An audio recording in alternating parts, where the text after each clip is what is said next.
Спасибо. Бигзирте.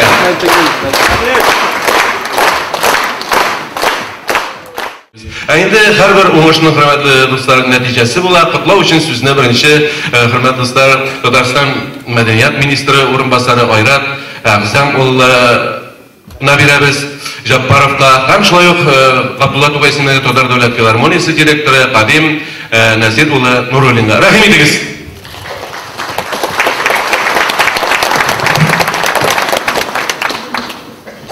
Xayrli kech, qadrli tomoshabinlar, hurmatli Rustam chiqmanda.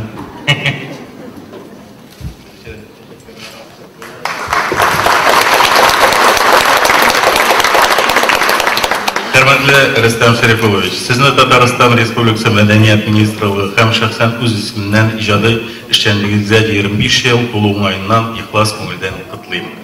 Siz ko'rinishli bayanışı, birlik halk muzika o'yin qurollarında usta boshqaruvchi, şerik asır davomida respublikalardan tug'il chet tibaklarda da tomoshachi ko'ngilin yo'lab olgan virtuoz muzikant. Siz ijod etgan kuylar xalqimiz arasında keng taralib, eng populyar ijrochilar tarafından boshqariladi. Hurmatli Rustam Sharipovich, bayramingiz o'ng'ayidan sizga ijodiy o'ng'ishlar, esenlik, sog'lik, uzun umr, quyoshli, barakatli, emin turmush tilayman. Tatariston Respublikasi Premier-ministri o'rinbosari, Madaniyat ministri Zila Rahmiyanna Valiyeva.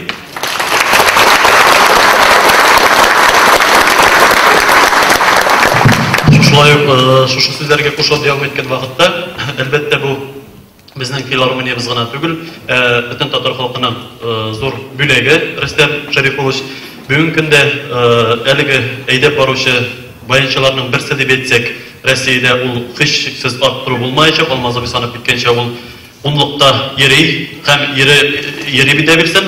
Әлбәттә, моны 21 ел буе Илһам Шакировка уйнау үздек бер нәтиҗә дип саныйм.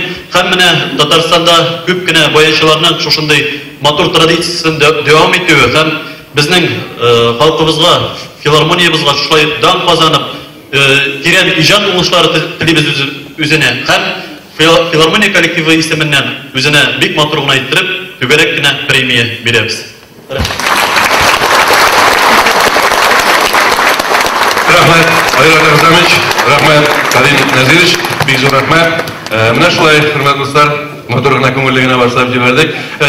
Рөстәм Валиевның җырлар иҗат итү өлкәсендә уңышлары бик зур, хөрмәтле дуслар. Күпләребез белмидә торгандыр, менә икәү иҗат иткән безнең Сине көтәм дигән матур гына җыр туган иде, әйбит.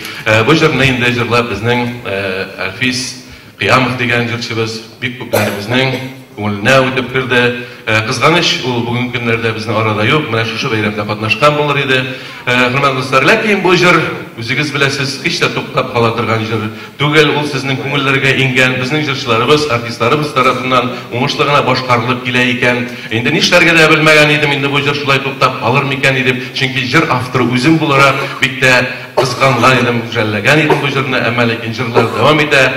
Хөрмәтле дуслар, шуңа күрә бу җырны җырлаган кешеләр инде аны иҗат иткән кешеләр генә түгел, җырлаган кешеләр һәрвакыт югары дәрәҗәләргә ирештеләр. Шушы җырны иҗат иткәннән соң менә Рөстәм Валиевка Татарстанның халык артисты дигән исем бирделәр инде. Менә Зөфәр Харистовка да шушындай, шушы театрыбызның атаклы артисты Зөфәр Харистовка да шушы җырны җырлаган өчендер инде шулай халык артисты дигән исем тондырганнар. Шулай итеп, хөрмәтле дуслар, рәхәтләнеп җырлатабыз шушы җырны. Тыңлагыз, сезнең каршыгызда Карим Пинчури исемендәге драма һәм комедия театры артисты Зөфәр Харисов. Сине көтәм. Рөстәм Валиев, Алмаз Ханзин сүзләре.